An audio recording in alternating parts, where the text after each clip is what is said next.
This video, we're going to be taking an in-depth look at the newly released Radeon RX 7800 XT. So this graphics card was provided to me by one of my longtime viewers and subscribers to the channel, so that's RK Benchmarker. So thank you, a huge thank you for allowing me to borrow this hardware. Not only did RK loan me the 7800 XT, he also loaned me the EVGA For the Win 3 GeForce RTX 3080. So this is the For the Win 3 edition.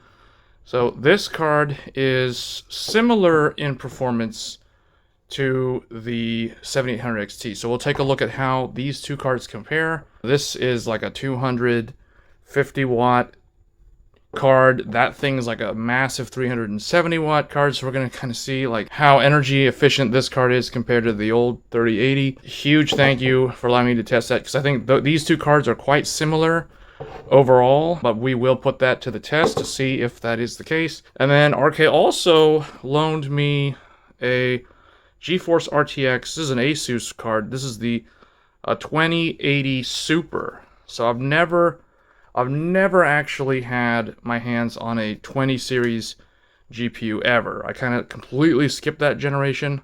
So being able to test this to see if upgrading from the 2080 Super to the 7800 XT is worth it, that I think is a very relevant comparison for those that are curious about the 7800 XT and are looking to upgrade for an excellent 1440p gaming graphics card, because I think that this is the sweet spot is 1440p for this graphics card in particular. So that's what we are going to be looking at in depth in the review. And then for my own collection, I am going to be testing it against the old Radeon 7. So the Radeon 7 was a card that released in early 2019. This is the last GCN graphics card from AMD. So it is supposed to be the fastest, best GCN based card. Their very last PCI Gen 3 card, and also the first 7 nanometer GPU in the world. This has 16 gigabytes of HBM2, so again, it's the same amount of memory as the 7800 XT, but we will see how much faster the new RDNA 3 architecture is compared to the last iteration, the Vega 20, also known as GCN, I think 4.0 or whatever. So we're going to look at that as well. And then finally, the last card that we're going to compare it with is the RX 6800 XT. So this card I had to borrow from a family member, so I actually loaned out my own 6900 XT as a kind of like a trade, if you will, so I could get this card in, because I do think that this is a proper comparison to compare the 7800 XT versus a 6800 XT, because that does take a look at the generational uplift between RDNA 2 to RDNA 3 when it comes to the same naming convention. Now, the price point isn't going to really match, because this is a $649 MSRP card versus a $499 MSRP card. So we're going to see how much value you get with the new 7800 XT. So with that being said, let's get into the benchmarks. Okay, so let's get into the benchmarks then. So I did multiple tests with the 7800 XT. So as mentioned in the intro, this was provided by one of my subscribers. So once again, I appreciate being able to create this content for the channel and the audience that has been interested in knowing how this GPU performs. Just to kind of start things off, resizable bar is enabled. There is no reason not to have this turned on in 2023. You want a system that has this enabled by default. For the test system, I'm using Windows 10 Pro, as always, and we are pairing it up with the AMD Ryzen 9 7950X 3D with an ASRock X670E Steel Legend motherboard. So I did a PC build a few months ago showcasing this exact test system, and this is the exact same PC that we're using. So 96 gigabytes of memory running at 6400 megahertz. All tests are done out of the box stock configuration. I'm not doing any undervolting. I'm not doing any overclocking. I will take a look at that in a future video. So if you are interested in learning how to undervolt and tune the GPU or just overclock the GPU using Adrenaline or third-party tools like Afterburner, there's more to come on that topic. So if you are interested in that content, I suggest you subscribe to the channel so you'll get notified when that content goes live. We tested 7 game engines, the mix of built-in benchmarks as well as manual runs, averaged across 3 runs in each title tested. Okay, the first game that I tested is UE4. This is Unreal Engine 4. It's Borderlands 3 on the Epic presets. This is the highest preset. We tested it at 1440p native max settings. What you'll see is the average frame rate is in gray there, and then we have the frame times in milliseconds because this is a built-in benchmark and it provides that data. So I just kind of did this to kind of show an on-rails result and what that kind of looks like. So you can see the 7800 XT is leading the pack there with 130 frames per second. Previous generation RDNA 2 6800 XT did 110, and then the 3080, which I should note, the 3080 that's tested is the EVGA for the win. So RIP EVGA, EVGA's last stand here in a 7800 XT review. So this is a heavily factory overclocked GPU. This thing pulls around 370 watts. So I just wanted to point that out because my 3080 results are based off of a massive overclock, and everything else here is mostly stock. There's no overclock, there's no undervolt being done. So a natural, like a Founders Edition 3080, for example, or an OEM 3080 would not get these numbers. I'm just kind of throw that out there. So we're using that as a reference point because I don't have any other 3080 to test.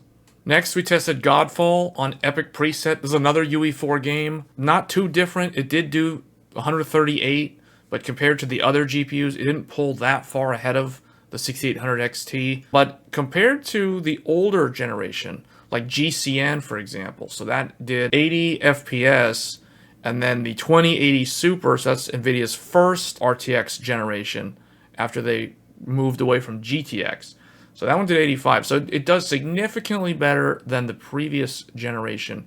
Next up, I tested Final Fantasy XIV Endwalker. This is a standalone benchmark based off of the game. It uses the Crystal Tools engine, which is a heavily modified version of Final Fantasy XIII. So this is a look at a DX11 based title. Most of the games that I tested are DX12, but this is a look at DX11 performance. So you can see the 3080 puts out a very good 190 FPS, but the new RDNA 3 and then the RDNA 2, they're not too different in this title. 181, so it does beat out the previous generation by a few frames, but it is not by a significant amount. And the minimum FPS is really not that noticeable in terms of the difference, but it is faster. So technically it is faster than RDNA 2. It is worth benchmarking this game, even though it's super old, because a lot of people want to see how an MMO performs with this card. I myself am someone who put a lot of hours into Final Fantasy XIV over the years, so I'll still continue to test this game. I think it's a relevant test. Next, we have the Decima engine. So this is going to be Horizon Zero Dawn with the ultimate preset. So this is the highest preset available, native 1440p resolution.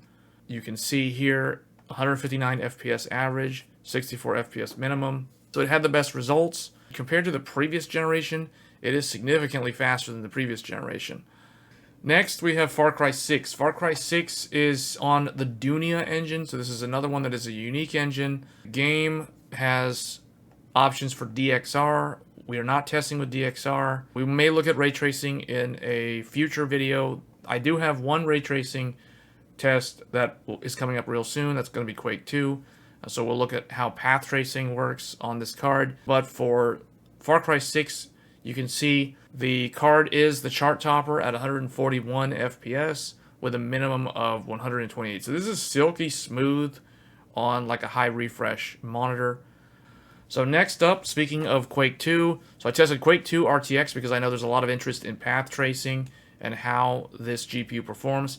So with global illumination set to low, these are the test results for all the GPUs, including the Radeon 7. So as you can see, the first thing to point out, Radeon 7, the average FPS was 2 FPS with a minimum of 0 FPS. So this was literally a slideshow. You cannot play Quake 2 RTX on Radeon 7. It's not playable at all as shown here. The 2080 Super, it is the first generation of ray tracing hardware built into an NVIDIA GPU, and it put out a decent showing. You know, at low GI, it's able to do 48 frames per second. So it's an okay result. With GI at low, they're able to do, you know, like right around 60 for the 6800 XT, and then over 60 at 64 on the 7800 XT. So this is a little underwhelming for pure path tracing. It kind of shows that the current implementation of RDNA, it's having to do all of the path tracing on the shaders. So until there is dedicated hardware to offload a lot of that, kind of like having to leverage like an ASIC sort of change to the design, kind of like what NVIDIA does with their 30 series and the 20 series even, but it's able to brute force its way through and do like 64 FPS, which is respectable considering that it doesn't have like truly dedicated ray tracing hardware. Next up, now we're going to start looking at the newer games that released this year. So the first one was from February. This is Hogwarts Legacy. This could be a contender for Game of the Year because it is a pretty novel, unique game based off of the Harry Potter world. But Hogwarts Legacy at Ultra, you can see here at native 1440p resolution with the Ultra preset, the 7800 XT is able to average 91 frames per second. So that is a pretty good result considering this game was extremely challenging to run at launch. They had to do a lot of optimization patches over the year. So I did retest all of these GPUs just to see how they've improved. And as you can see, the 6800 XT does 82 and the 3080 does 84. So these two got better because they were typically in the 70s at release. Next up, I tested The Last of Us Part 1, because this is another game that came out earlier this year, back in March. Tested at Ultra preset, maximum, no upscaling, so no FSR, no DLSS. This is the pure, you know, raw, native resolution, and these are the results. So 88 frames per second and 65 minimum. So this is probably the best result that I have seen from this card because it is significantly faster than the previous generation in this title. And this game, The Last of Us Part 1, using the Naughty Dog proprietary engine, is extremely taxing on GPUs. And then the older GPUs do even worse. You know, like we're talking like console-like 30 FPS experience on the ancient Radeon 7 and the 2080 Super. Next, I tested Star Wars Jedi Survivor. This is another game that came out this year. This was back in April. And at launch, it was extremely CPU bound. In fact, it's still very CPU heavy. But with all the patches and all the new functionality, like it has DLSS now. I think it even has frame generation in there now. But we still tested it at native resolution with all the upscaling turned off, native 1440p, ultra settings, and these are the results. So 72 frames per second without any sort of FSR or DLSS. The RDNA 2, the Ampere, and the RDNA 3, they all give a, for the most part, playable experience. I would say you're like averaging above 60. The 7800 XT never fell below 60. Neither did the 3080 with the massive overclock. So you could potentially overclock and get even better performance on the 6800 XT as well. Next, I tested Starfield. So this is going to be the last test that I did, and this is using the Creation Engine, or I guess the Creation Engine 2, second generation. It's kind of a mix of, it's heavily GPU bound, but it can also be very CPU bound.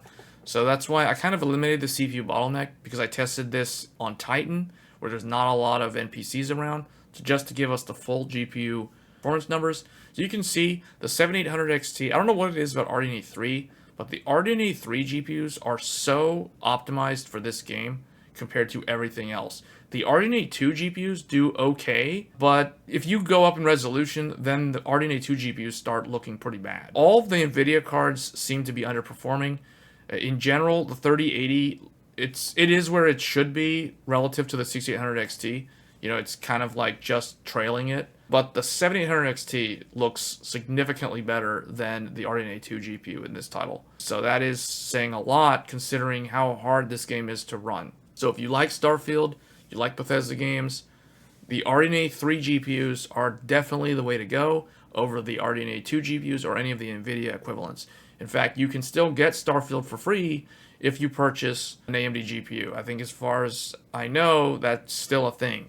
So just worth pointing that out. But the older GPUs, you know, they're console 30 FPS max, or like 30 FPS to just kind of trailing right around. Not a very good experience if you're on older hardware. Definitely it looks like it's time for an upgrade. Okay, that brings us to the overall results. So the average, if we take the average frames across all of the games that were tested, we got 120 frames per second on the 7800 XT at 1440p. So that's a really good result for a 1440p card, and the fact that it has 16 gigabytes of VRAM means that it will be relevant for a long time at that resolution. So if we look at the percentage increases over the previous generation, you can see that compared to the 6800 XT, it is about 12% faster in the test that I did. Compared to the overclocked 3080 for the Win 3 from EVGA, it's about 8% faster. So keep in mind, we're talking about a heavily overclocked 3080 versus a stock out-of-box 7800 XT. So we're already like 8% faster there. Compared to the 2080 Super, here's where I think this gets a little more interesting. So compared to the Turing GPU, which is kind of where I think a lot of potential buyers of this graphics card are at in terms of the performance of their current GPU, regardless of what GPU they have, it's probably something similar to a 2080 Super. So 65%. So the new Radeon 7800 XT is 65% faster than a 2080 Super. Now a 2080 Super, to put things into perspective, is very similar to an RX 7600. That's another GPU that I reviewed earlier this year when that GPU debuted. So that is a sub $300 GPU. So you can kind of think like, okay, $270 gets you 2080 Super performance from AMD brand new today.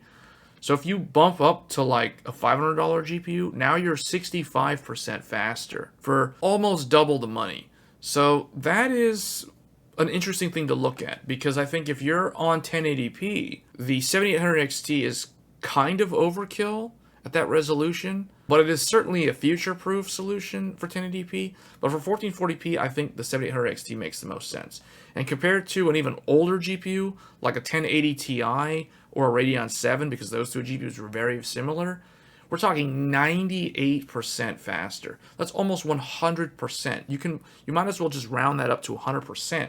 100% faster than Radeon 7. That is significant because that was a $700 GPU when it was new. Power consumption while gaming. So you can see it's about 250, 255 watts on average. So it uses a little bit less power than the RDNA 2. So that's really good, but compared to the 3080, which from EVGA, that BIOS is using 370 watts in the games that we're testing on average. That is a significant drop in power consumption compared to the 3080. So if we look at the performance per watt, you know, this is the performance per watt number, so the higher the better here. But another way to look at this, if we do the inverse of this and look at the watts per frame, the watts per frame show you that it's roughly 2 watts per frame on the 7800 XT versus 2.5 watts per frame on the 6800 XT. So it is a little bit more energy efficient than the previous generation. So that's good to see, while offering more performance. And then compared to Ampere and Turing, it is a lot more energy efficient, and then compared to the Radeon 7, it is like twice as efficient. So that is a very interesting metric to look at. If you're somebody who doesn't want a GPU to heat up your room while you're playing with uncapped frame rates. Temperatures while gaming. So this is the average temperature while doing all the tests. So with the reference cooler, the GPU is doing about 74 Celsius. Noise levels in dBA, so averaging around 35 dBA. So that's kind of the industry norm, I would say. The interesting thing to note is the 6800 XT is significantly quieter, but that did have a higher MSRP when it launched at $650. But what I think is more interesting to look at as a noise level test is to actually look at the fan speed. So the fan speed in RPM, I think, is far more indicative of the actual noise while gaming. So as you can see here, The 7800 XT does around 1450, 1448 revolutions per minute. So that is extremely good considering how small and compact this 2-slot card is with 2 fans. So that is really good because anything I would say under 1600 RPM is very good. That's very, I would say, optimal. So you can see the 6800 XT does even better at 1243 RPM. So that is dead silent. Like, you won't even notice the 6800 XT reference card over your case fans. The 3080 is pretty loud, the EVGA, but it is consuming 370 watts. So that is worth mentioning because at that high power draw, it's going to force the fans to spin at an audible level. So 2000, almost 2100 RPM is noisy. That's where it starts. You can definitely hear the 3080 for the Win 3. It's not a quiet card. And then the 2080 Super, it is kind of right on the line of where you begin to hear the card at 1600 RPM. Radeon 7, terribly loud. Almost 3000 RPM. It shows you how AMD has come a long way in terms of their reference designed coolers. So the value, we look at the dollar per frame. So the lower is better here because this means that you're spending less for more performance. We're in an era where inflation, supply shortages, and other external market factors has caused the price of PC hardware to increase every year, pretty much for the last 3 years. So it is nice to see that the 7800 XT is offering much better value considering like what we have seen with GPUs in the last couple of years here. Okay, conclusion time. Who is the RX 7800 XT for?